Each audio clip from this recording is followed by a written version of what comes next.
વિદ્યાર્થી મિત્રો કેમ છો? હવે આપણે આગળના સેશનમાં વાત કરી રહ્યા હતા અનફોર્ગેટેબલ વોલ્ટ ડિઝની. એના વિશે વાત કરી રહ્યા હતા ભૂલાય નહીં તેવા વોલ્ટ ડિઝની અથવા કોઈ દિવસ ન ભૂલી શકીએ તેવા વોલ્ટ ડિઝની. આપણે હસું કે નહીં હોય આનું વોલ્ટ ડિઝની છે જે ડિઝનીલેન્ડ છે એ હંમેશા રહેવાના છે. આપણે અગાઉના સેશનમાં વાત થઈ હતી એ પ્રમાણે દુનિયામાં કેટલા ડિઝનીલેન્ડ છે? 6 ડિઝનીલેન્ડ છે.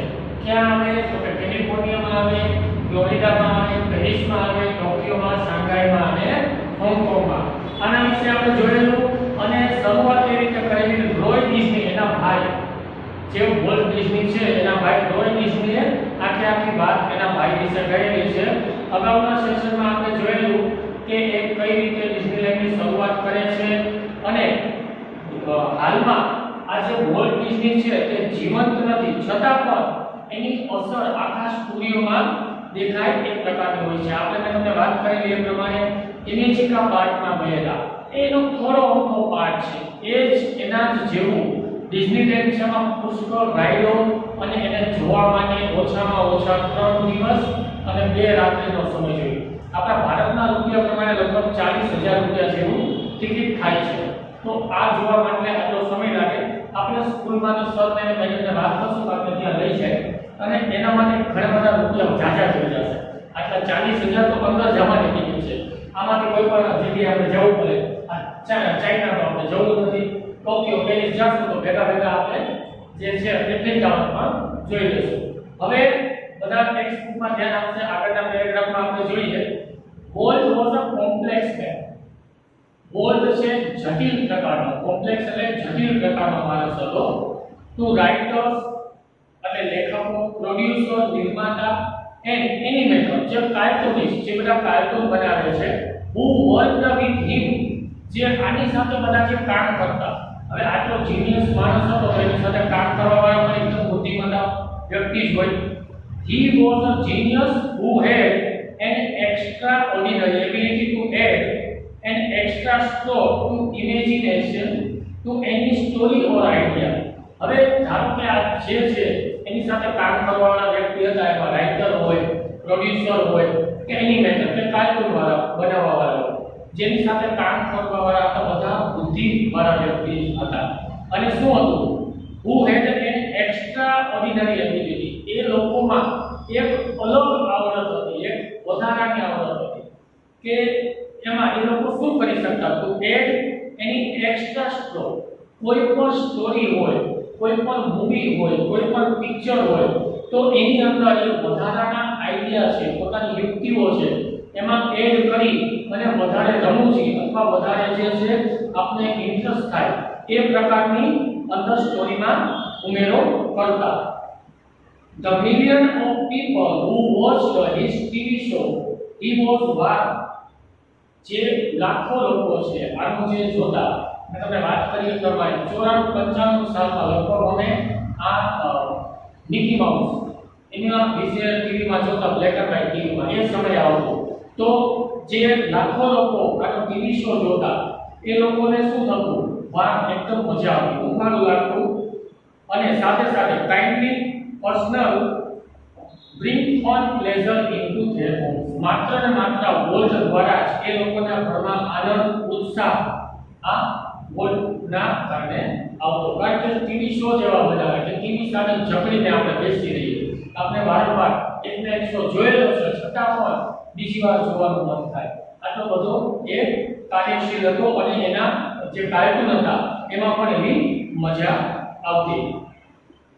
એના પછી આગળ છે to the bankers who financed us.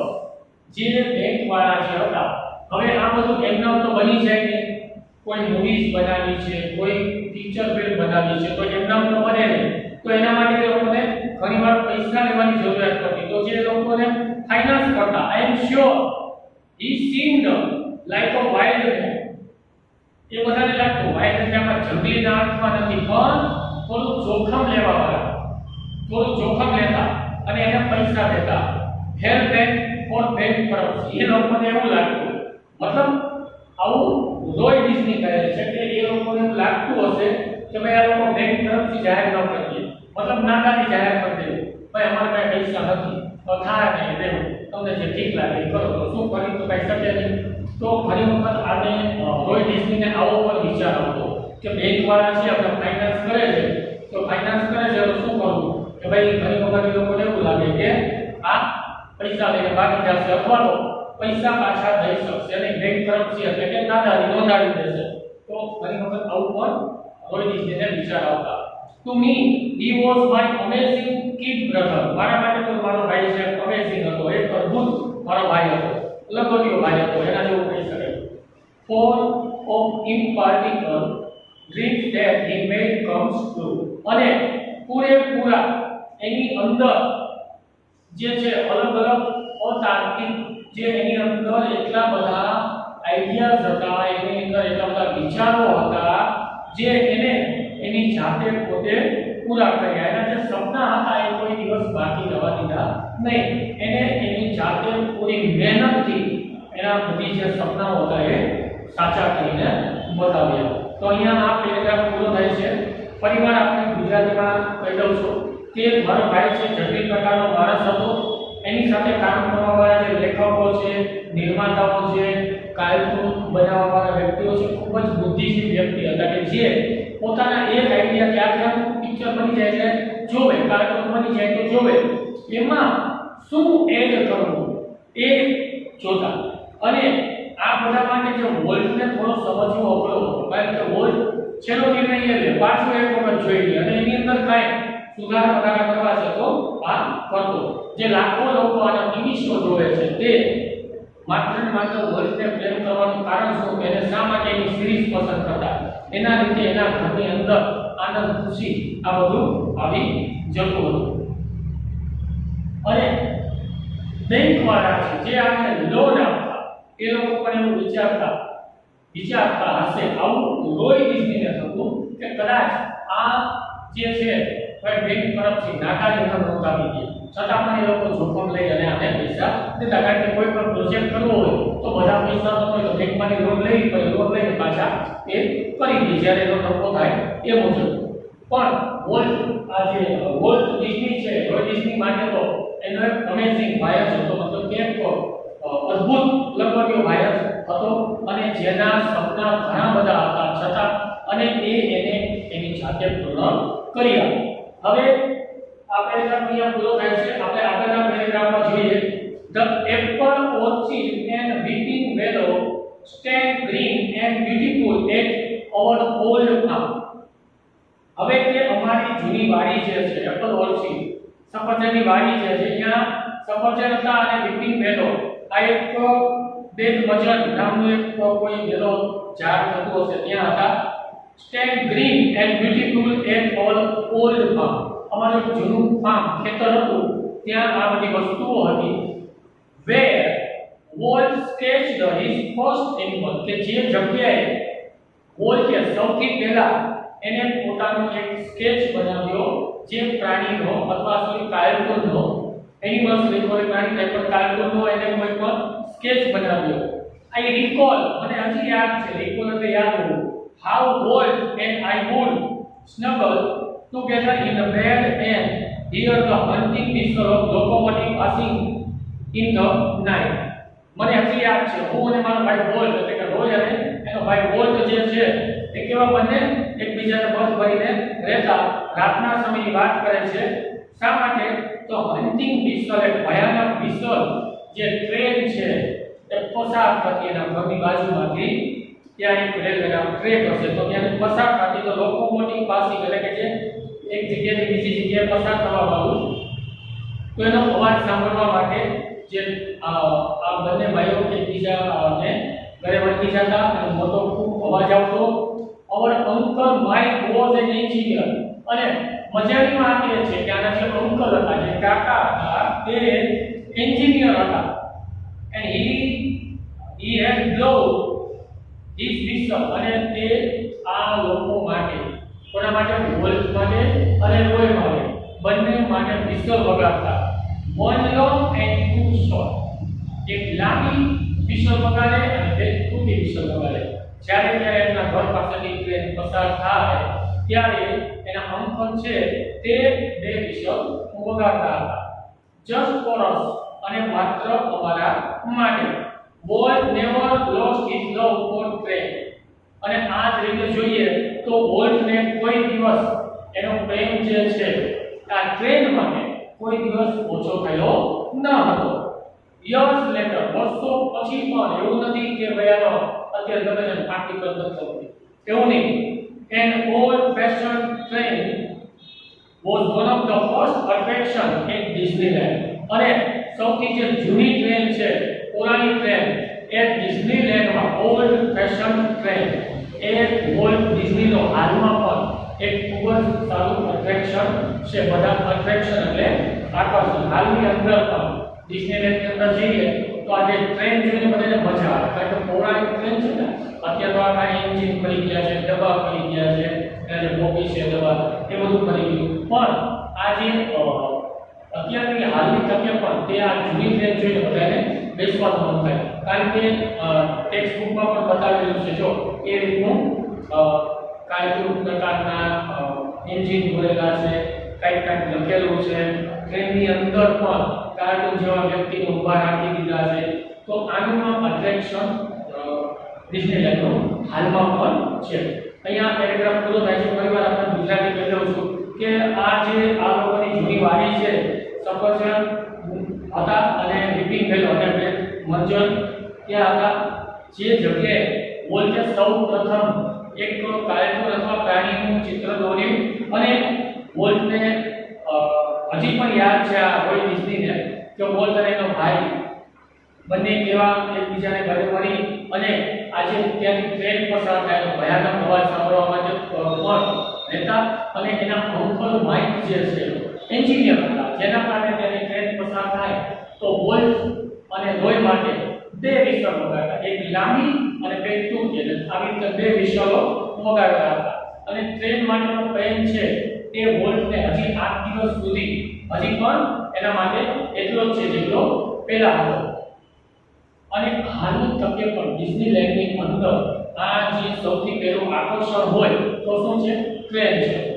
એ પણ જૂની પૌરાણિક ટ્રેન જે કે ટેક્સ્ટ બુકની અંદર દેખાડેલી છે તે પ્રકારની.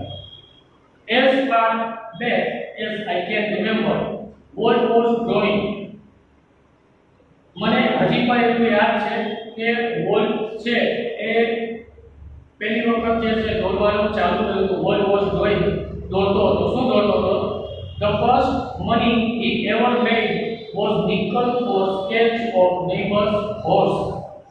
સૌથી પહેલા એને સ્કેચ દોરેલો હોર્સનો, બરાબર, જે હોર્સનો સ્કેચ દોરેલો નેબરમાં, જે પાડોશી હતા એના સ્કેચ દોરેલો, અને એના માટે નિકલ 5 સેન્ટ એના રૂપિયા છે. આપણે શું કહીએ 1 રૂપિયો 50 પૈસા 25 પૈસા, તો એના માટે એને 5 સેન્ટ મળેલા આ સ્કેચ દોરવા માટે. He studied cartooning in Chicago, અને એ કાર્ટૂનિંગ વિશેનું શિકાગોમાં ભણ્યો સૌથી પહેલા. And then started a little animated cartoon company in Kansas City. અને એના પછી એને કેન્સાસ નામના શહેરમાં એક કાર્ટૂનિંગ નામની કંપનીની શરૂઆત કરી. બિલકુલ નાની એનિમેટેડ કાર્ટૂનિંગ કંપનીની શરૂઆત કરી. અને પછી શું થયું કે that was flop, અને આ બિલકુલ નિષ્ફળ રહી. એમાં એને સફળતા મળી નહીં. ઘણી વખત આપણે પણ અસફળ થઈ જાય, ઘણી વાર વિદ્યાર્થીઓ ઓછા માર્ક આવે, થોડા કામ નિરાશ થઈ જાય. તો નિરાશ નથી થવાનું, આગળ વધવાનું છે ડબલ જુસ્સાથી. નિરાશ થવાથી કોઈ વસ્તુનો કંઈ હલ થતો નથી. ડબલ જુસ્સાથી આપણે આગળ વધવાનું છે. એવી રીતે વોલ્ટે પણ આ જ વસ્તુ કરી. I was in Los Angeles. આ કોણ કહે છે? રોય ડિઝની, કે જ્યારે હું લોસ એન્જલસમાં હતો, when Walt was just 21, અને ત્યારે વોલ્ટની ઉંમર કેટલી હતી? માત્ર 21 વર્ષની. He decided to try his luck in Hollywood. અને એ સમયે એને નક્કી કર્યું કે હવે મારે હોલિવૂડમાં કોઈ ચાન્સ લેવો છે, મારું નસીબ અજમાવવું છે. તો 21 વર્ષની ઉંમરે વોલ્ટે શરૂઆત કરી કે ચાલો મારું જે લક છે, હું છે મારું નસીબ હવે હોલિવૂડમાં અજમાવવા માંગુ છું. I met him at the station. આ રોય છે એને સ્ટેશન ઉપર મળે છે. He was carrying a cheap suitcase. that contain all of his belongings. હવે એની સાથે એક જૂની ચીપ સુટકેસ લઈ આવ્યો હતો અને જેની અંદર એની બધી જ વસ્તુઓનો સમાવેશ હતો. હિઝ બિલોંગિંગ એટલે એની માલિકીની જે કાંઈ વસ્તુઓ છે તે બધી એની અંદર હતી. We borrowed $500 from an uncle. અને આ લોકોએ $500 એના અંકલ પાસેથી પૂછીના લીધા. And Walt started a cartoon series called Alice and Cartoonland. $500 લીધા, $500 લઈ અને પૈસા ઉધાર લઈને અંકલ પાસેથી લીધા અને આ લોકોએ શરૂઆત કરી અને એનું સિરીઝ એનું નામ હતું એલિસ એન્ડ કાર્ટૂનલેન્ડ. આવી સિરીઝ નું નામ દીધું. ઇટ વોઝ ટફ ગોઈંગ, માંડ થઈ ગયો. સિરીઝ તો બનાવી હતી પણ માંડ હતી. લોકોને ગેમિંગ નો ગેમિંગ એવું બધું થયું.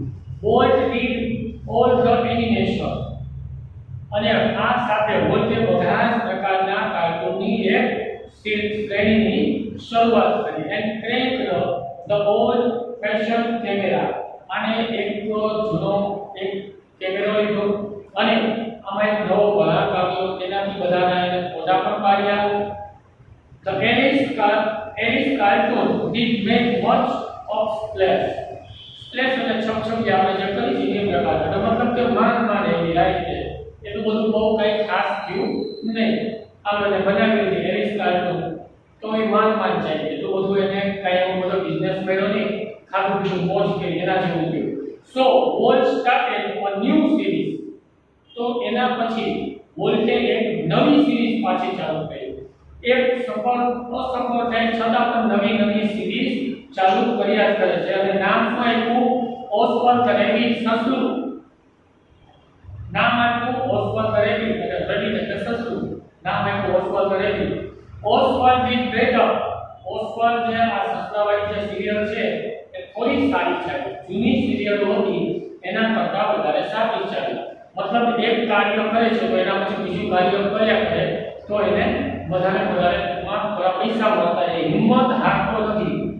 અસફળ ગઈ ચાલ્યું નહીં કે હવે ચાલો આ તો હાલતું જ નથી. પણ એમાંથી થોડું આગળ શીખી નવી સિરીઝ બનાવી, નવું એનિમેશન બનાવી અને એમાં નવું કંઈક સર્જન કરીને આગળ ચાલતો રહે છે. બસ શું કે છે મેં વોલ્ટ વેન્ટ ટુ ન્યુયોર્ક. જ્યારે વોલ્ટ ન્યુયોર્ક જાય છે distributor for more money he rain into trouble. અને જ્યારે આને આ ડિસ્ટ્રીબ્યુટરને પાસેથી થોડા વધારે પૈસા માંગ્યા વેચાણકારો પાસેથી ત્યારે તો કંપની જેવું હતું વળી તો આપણે જેમ ટીવી છે બધા ટીવી નહીં હતા. તો એ સમયે જ્યારે બધા પાસે ટીવી નહોતા ત્યારે આવી રીતે કોઈ કાર્ટૂન છે ટોકીઝ વગેરેમાં સિનેમામાં પડદા ઉપર બતાવતા તો એના માટે થોડા વધારે પૈસા માંગ્યા તો એને થોડી તકલીફ પડી ગઈ અને એને થોડું તકલીફ પડી. આના કારણે બધા લોકોએ આની સિરીઝ ખરીદી નહીં. અહીંયા આ પેરેગ્રાફમાં પૂરો થાય છે. ફરીવાર આપણે આ પેરેગ્રાફનું ગુજરાતીમાં ટ્રાન્સલેશન કરી દઉં છું કે જેવી રીતે મને હજી યાદ છે કે સૌથી પહેલા વોલ્ટે પાડોશીમાં જે છે ને એના એક હોર્સનું ચિત્ર બનાવેલું. એના માટે એને નિકલ એટલે કે 5 સેન્ટ જેટલા રૂપિયા મળેલા. એના પછી આ કાર્ટૂન વિશે સ્ટડી કરવા જાય છે, આગળ ભણે છે અને ક્યાં ભણે છે? શિકાગોમાં. પછી ત્યાંથી તે એક નાની એવી કંપનીની શરૂઆત કરે છે એને કેન્સાસ સિટીમાં અને એ પણ ફેલ જાય છે. તો અસફળ થવાથી તે એવું નથી બહાર નિરાશ થઈ જાય છે.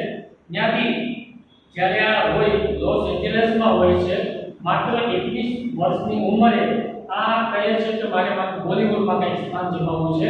અને જ્યારે આ રોય ડિઝની છે વોલ્ટને સ્ટેશન ઉપર મળે છે ત્યારે એ પોતાની ચીપ સુટકેસ સાથે લઈને આવ્યો હોય છે. બધી જ વસ્તુઓ એની અંદર હોય છે. $500 એના અંકલ પાસેથી આ લોકો ઉછીના લે છે અને સિરિયલ ચાલુ કરે છે. એનું નામ છે એલિસ એન્ડ કાર્ટૂનલેન્ડ. એ માંડ હાલે છે.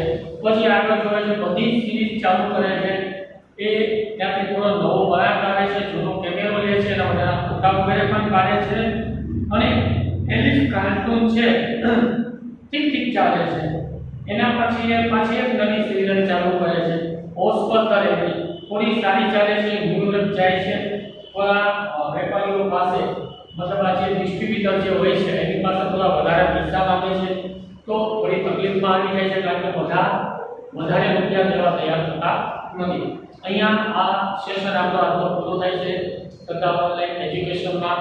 હવે આપણે વધારે ખાસ જણાવવાનું હેન્ડસ્ફ્રી નો ઉપયોગ ખાસ કરવાનો. ધોરણ 12 છે, આપણે કોઈ પણ જગ્યાએ તમે જાઓ તો ખાસ માસ્ક બાંધવાનું, હેન્ડસ્ફ્રી નો ઉપયોગ કરવાનો અને વારંવાર વિડિયો સાંભળો અને વર્ક જે તમને મળે છે એના ઉપર થોડું ધ્યાનથી કાર્ય કરો તો આપણું વર્ષ બિલકુલ બગાડવાનું નથી. એક્ઝામ તો છેલ્લે લાસ્ટમાં આવવાની જ છે, કઈ રીતે લેશે એ ગવર્મેન્ટ ડિસાઈડ કરશે, પણ આપણી તૈયારી પૂરી હોવી જોઈએ. માટે બધાએ તૈયારી કરો, સારી રીતે સાંભળો, ચેનલને સબસ્ક્રાઇબ કરો. Thank you.